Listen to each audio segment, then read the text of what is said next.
Hamas Israel পুরোপুরি যুদ্ধ চলছে আর এই যুদ্ধের সর্বশেষ আন্তর্জাতিক গুরুত্বপূর্ণ আপডেট সংবাদ জানিয়ে দিব। শুরুতেই শিরোনাম। আলহামদুলিল্লাহ, ইসরায়েলের শতাধিক রকেট হামলা চালিয়েছে হিজবুল্লাহ। এরপর জানাবো সুখবর, ইসরায়েলে হামলার বাহানা খুঁজছে ইরান। এদিকে যুক্তরাজ্যে আজ নির্বাচন, ভরাডুবি হতে পারে ক্ষমতাসীন দলের। দখলদার ইসরায়েলের সেবায় নেমেছে ভারত, গাজায় গণহত্যায় নয়াদিল্লিও জড়িত। এবং সর্বশেষ জানিয়ে দিব, আত্মহত্যার চেষ্টা করছে গাজায় আটক ইসরায়েলি বন্দীরা। এতক্ষণ শুনছিলেন গুরুত্বপূর্ণ সংবাদ শিরোনাম, এখন জানিয়ে দিব বিস্তারিত।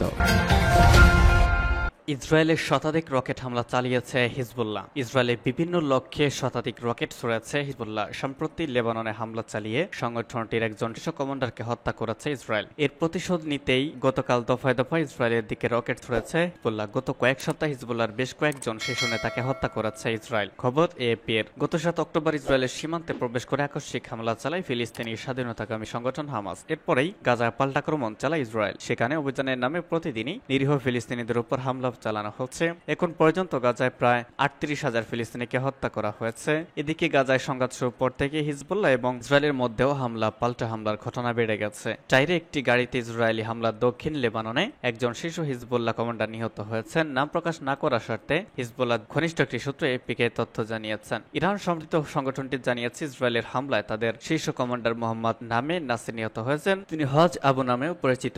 এছাড়াও আরো এক যোদ্ধা নিহত হয়েছেন বলে জানানো হয়েছে। এদিকে নাসিরকে হত্যার কথা স্বীকার করেছে ইসরায়েলি বাহিনী। এক বিবৃতিতে ইসরায়েলি বাহিনী জানিয়েছে তিনি হিজবুল্লাহর আজিজ ইউনিটের কমান্ডার ছিলেন। তাদের দাবি ইসরায়েলি ভূখণ্ডে দক্ষিণ পশ্চিম লেবানন থেকে হামলা চালানোর পেছনে এই ইউনিটি দায়ী। হিজবুল্লাহ জানিয়েছে নাসের হত্যার প্রতিশোধের অংশ হিসেবে তাদের যোদ্ধারা ইসরায়েল অধিকৃত গোলান মালভূমির দুটি অবস্থানে শতাধিক কাতিউষা রকেট দিয়ে আক্রমণ করেছে। এছাড়াও ইসরায়েলের একটি অবস্থানে কাতিউষা রকেট, উত্তর ইসরায়েলের দুটি সামরিক স্থানে ফালাক রকেট এবং ভারী বোরকার ক্ষেপণাস্ত্র দিয়ে হামলা চালানো হয়েছে। ইসরায়েলি বাহিনীর এক মুখপাত্র বার্তা সংস্থা এএপি কে বলেন, লেবানন থেকে ইসরায়েলের দিকে প্রায় ১০০ রকেট ছুড়েছে। প্রসঙ্গত, গত বছর অক্টোবরে ফিলিস্তিনি সশস্ত্র হামাস ইসরায়েলের মধ্যে যুদ্ধ শুরু হওয়ার পর থেকে যোগ দেয় লেবাননের শক্তিশালী গোষ্ঠী হিজবুল্লাহ। যুদ্ধের শুরুতে হিজবুল্লাহর হামলার তীব্রতা কম থাকলেও গত কয়েক মাসে এটি বৃদ্ধি পেয়েছে। হামলা বাড়িয়ে দেয় হিজবুল্লাহর সঙ্গে পূর্ণমাত্রা যুদ্ধের হুমকি দিয়ে আসছে ইসরায়েল।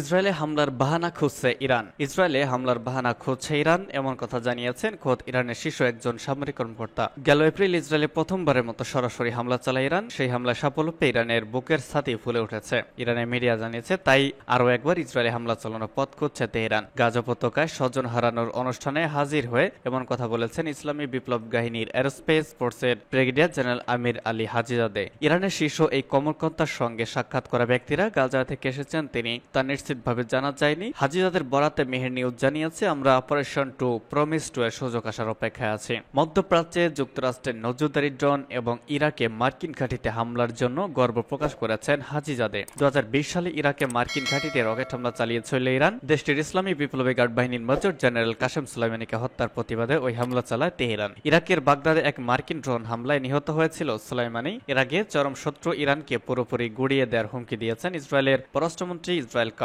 সামাজিক যোগাযোগ মাধ্যমে এক্সে এক পোস্টে কার্ডস লিখেছেন, যারা ধ্বংসের হুমকি দেয় তারা ধ্বংস হয়ে যাওয়াটা তাদের জন্য প্রযোজ্য। লেবাননের প্রতিরোধ যোদ্ধারা যদি ইসরায়েলে হামলা চালানো বন্ধ না করে এবং সীমান্ত থেকে সরে না যায় তাহলে তাদের বিরুদ্ধে পূর্ণ শক্তি প্রয়োগের হুমকি দিয়েছেন ইসরায়েলি পররাষ্ট্রমন্ত্রী। জাতিসংঘে ইরানের মিশন শুক্রবার জানিয়েছে, ইসরায়েল যদি লেবাননে পূর্ণমাত্রা সামরিক আগ্রাসন শুরু করে তাহলে মাটির সঙ্গে মিশিয়ে দেয় এক যুদ্ধ হবে। নিজেদের এক্স হ্যান্ডেল থেকে পোস্ট করে এক বার্তায় আরো জানায়, যদি এমন পরিস্থিতি হয় তাহলে সব প্রতিরোধ ফ্রন্টে জড়িয়ে পড়ার মতো অপশন বিবেচনাধীন আছে। ইরানের এমন মন্তব্যের পরে ইসরায়েলি পররাষ্ট্রমন্ত্রী এই প্রতিক্রিয়া দেখান। সিরিয়ার রাজধানী দামেস্কে ইসরায়েলি বিমান হামলায় ইসলামী বিপ্লবী গার্ডের বেশ কয়েকজন সিনিয়র কর্মকর্তা নিহত হনের জবাবে গেল ১৪ এপ্রিল কয়েকশো মিসাইল দিয়ে ইসরায়েলে হামলা চালায় ইরান। এমন নজিবিন হামলায় হসকচিয়ে যায় ইসরায়েল। সেই হামলা ঠেকাতে ইসরায়েলের পাশে এসে দাঁড়ায় যুক্তরাষ্ট্র। এমনকি জর্ডানও ইসরায়েলকে সাহায্যে এগিয়ে যায়। তবে লেবাননের প্রতিরোধ যোদ্ধাদের সঙ্গে ইসরায়েলের যুদ্ধের সম্ভাবনা ইরানকে টেনে নিতে পারে।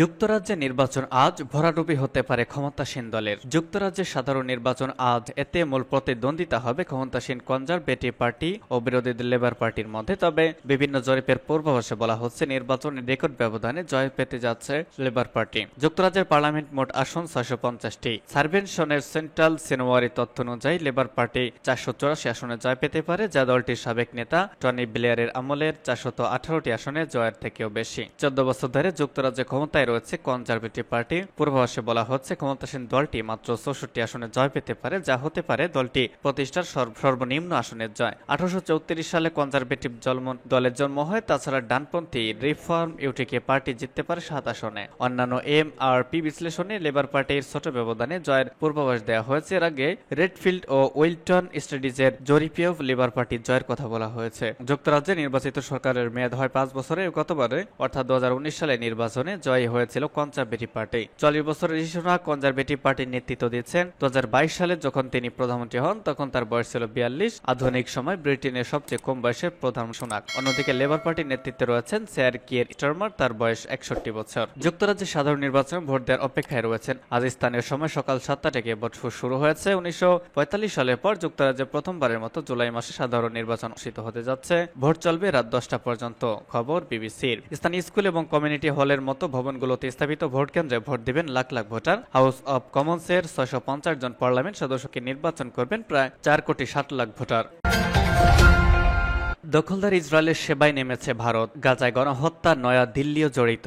ভারত গত 9 মাসে গাজা ইসরায়েলি অপরাধের বিষয়ে অবস্থান না নেওয়ার পাশাপাশি ইহুদিবাদী ইসরায়েলকে অস্ত্র সরবরাহ করেছে এবং এখন অস্ত্র সরবরাহ অব্যাহত রেখেছে। ভারতের এই অমানবিক অবস্থানকে সামরিক অর্থনৈতিক উভয় দৃষ্টিকোণ থেকে বিশ্লেষণ করা যেতে পারে। পার্স টুডে রিপোর্টে বলা হয়েছে গাজায় ফিলিস্তিনিদের বিরুদ্ধে গণহত্যা ইসরায়েলের সঙ্গে ভারত জড়িত বলে তথ্য ফাঁস হয়েছে, যা গোটা বিশ্বে দৃষ্টি আকর্ষণ করেছে। এই তথ্যটি প্রথমে ফাঁস করেছে ইসরায়েলি পত্রিকা ইয়াদুত আহরোনাত। গাজা যুদ্ধে প্রয়োজনে গোলাবারুদ একটা বড় অংশই ভারত সরবরাহ করেছে। ভারত তার নীতিতে আমূল পরিবর্তন এনে নিপীড়িত নির্যাতিত ফিলিস্তিনিদের পক্ষ ত্যাগ করে দখলদার ইসরায়েলের পক্ষাবলম্বন করেছে। তারা দখলদার ইসরায়েলের অপকর্মকে সমর্থন দিচ্ছে। এই সমর্থন শুধুমাত্র রাজনৈতিক ও অর্থনৈতিক গণ্ডির মধ্যে সীমাবদ্ধ নয়, ইসরায়েলকে সামরিক সমর্থন ও সহযোগিতাও দিচ্ছে ভারত। 1947 সালে ভারত জাতিসংঘের সাধারণ পরিষদে ফিলিস্তিনি বিভক্তির বিরুদ্ধে ভোট দেয় এবং প্রথম আরব দেশ হিসেবে প্যালেস্টাইন লিবারেশন অর্গানাইজেশন বা পিএলএ কে ফিলিস্তিনি জাতির একমাত্র বৈধ প্রতিনিধি হিসেবে স্বীকৃতি দেয়। 1988 সালে ফিলিস্তিন রাষ্ট্রকে স্বীকৃতি দেয় প্রথম দেশগুলোর একটি হলো ভারত। ভারত 1950 সালে ইহুদিবাদী ইসরায়েলকে স্বীকৃতি দিলেও 1992 সালের আগ পর্যন্ত এর সঙ্গে কোনো কূটনৈতিক সম্পর্ক স্থাপন করেনি। কিন্তু 7 অক্টোবর ফিলিস্তিনি প্রতিরোধ সংগ্রামীরা আল-আকসা তুফান অভিযান পরিচালনা করার পর ভারত ইহুদিবাদী ইসরায়েলের জন্য ব্যাপক রাজনৈতিক সমর্থন নিয়ে ছুটে আসে।